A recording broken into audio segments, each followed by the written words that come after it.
सद्गुरुदेव की जय।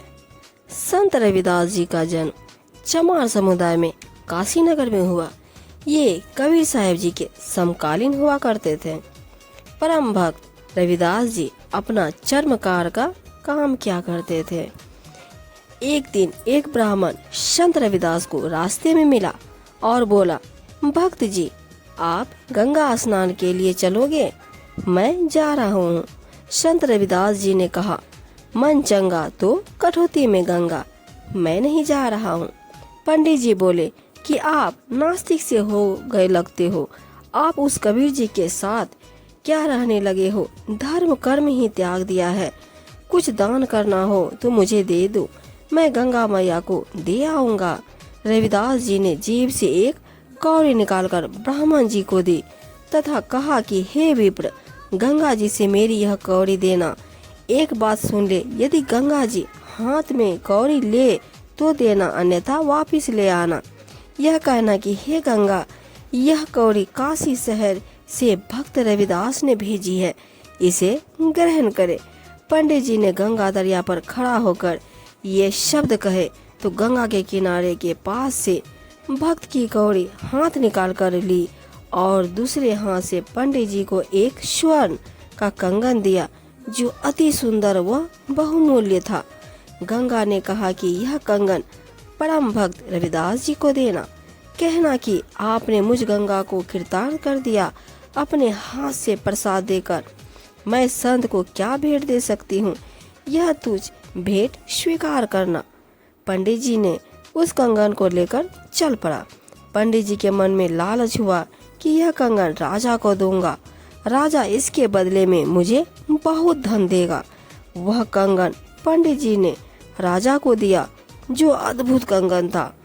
पंडित जी को बहुत सा धन देकर विदा किया और उसका नाम पता नोट किया। राजा ने वह कंगन रानी को दिया।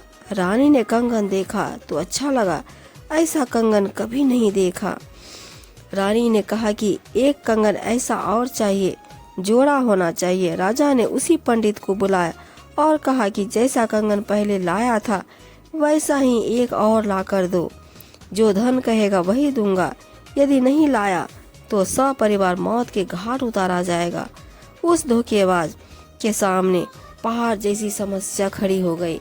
सब सुनारों के पास फिरकर अंत में परम भक्त रविदास जी के पास गया, अपनी गलती स्वीकार की। सर्व घटना गंगा को कौड़ी देना, बदले में कंगन लेना, उस कंगन को भक्त रविदास जी को न देकर मुसीबत मोल लेना आदि बताई। पंडित जी ने गिड़गिड़ा कर रविदास जी से अपने परिवार के जीवन की भिक्षा मांगी। रविदास जी ने कहा कि हे पंडित जी, आप क्षमा के योग्य नहीं है, परंतु परिवार पर आपत्ति आई है, इसलिए आपकी सहायता करता हूँ। आप इस पानी की कटौती में हाथ डाल और गंगा से यह कह कि भक्त रविदास जी की प्रार्थना है कि आप कटौती में आए और एक कंगन वैसा ही दे। ऐसा कहकर पंडित जी दास टब में हाथ देकर देखा तो हाथ में 4 कंगन वैसे ही आ गए। भक्त रविदास जी ने कहा कि पंडित जी, एक ले जाना, शेष गंगा जी को लौटा दे, नहीं तो भयंकर आपत्ति और आ जाएगी। ब्राह्मण ने तुरंत 3 कंगन वापस कुंड में डाल दिए और एक कंगन लेकर राजा को दे दिया। रानी ने पूछा कि यह कंगन कहाँ से लाए हो, मुझे बता। ब्राह्मण ने संत रविदास जी का पता बताया। रानी ने सोचा कि कोई स्वर्णकार होगा जो ढेर सारे कंगन लाऊंगे। रानी को एक असाध्य रोग था, पीतर का साया भी था, बहुत परेशान रहती थी।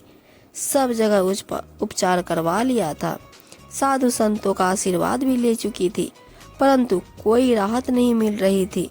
रानी उस पते पर गई, साथ में नौकरानी तथा अंगरक्षक भी थे। रानी ने संत रविदास जी के दर्शन किए। दर्शन करने से ही रानी के शरीर का कष्ट समाप्त हो गया।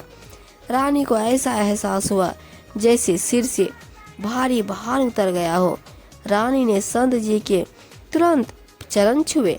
रविदास जी ने कहा, मुझ निर्धन के पास मालकिन का कैसे आना हुआ?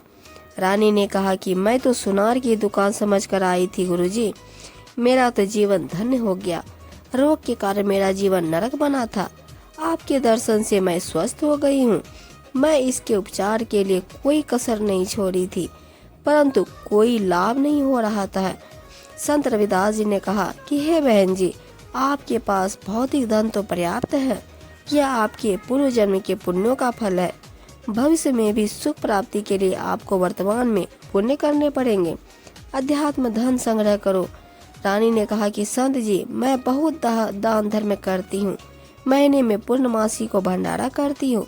काशी तथा आसपास के ब्राह्मणों तथा संतों को भोजन कराती हूँ। संत रविदास जी ने कहा, बिन गुरु भजन दान बिरथ है, ज्यों लोटा चोर, ना मुक्ति ना लाभ संसारी, कह समझाऊं तोर। कबीर, गुरु बिन माला फेरते, गुरु बिन देते दान, गुरु बिन दोनों निष्फल है, चाहे पूछो वेद पुराण। रानी ने कहा, हे संत जी, मैंने एक ब्राह्मण गुरु बनाया है। रविदास जी ने कहा कि नकली गुरु से भी कुछ लाभ नहीं होना। आप जी ने गुरु भी बना रखा था और कष्ट यथावत थे, क्या लाभ ऐसे गुरु से। रानी ने कहा कि आप सत्य कहते हैं, आप मुझे शिष्या बना लो।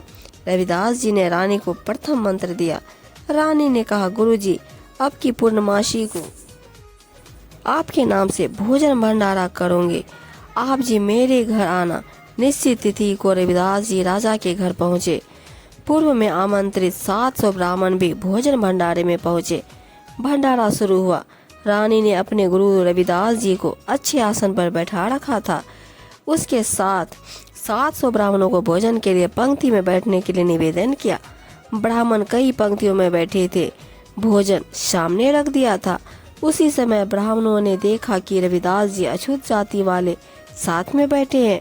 सब उठ गए और कहने लगे कि हम भोजन नहीं करेंगे, यह अछूत रविदास जो बैठा है, इसे दूर करो। रानी ने कहा, यह मेरे गुरुजी हैं, ये दूर नहीं होंगे। संत रविदास जी ने रानी से कहा कि बेटी, आप मेरी बात मानो, मैं दूर बैठता हूँ।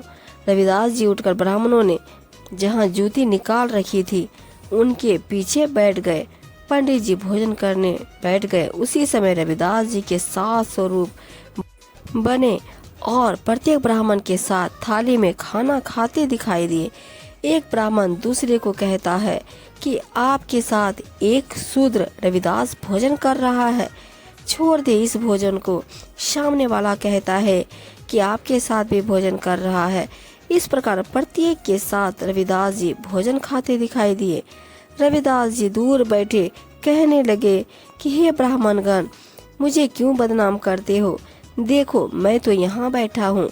इस लीला को राजा, रानी, मंत्री, सब उपस्थित गणमान्य व्यक्ति भी देख रहे थे।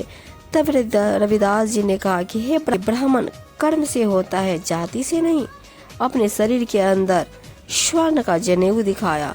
कहा कि मैं वास्तव में ब्राह्मण हूँ, मैं जन्म से ब्राह्मण हूँ। कुछ देर सत्संग सुनाया।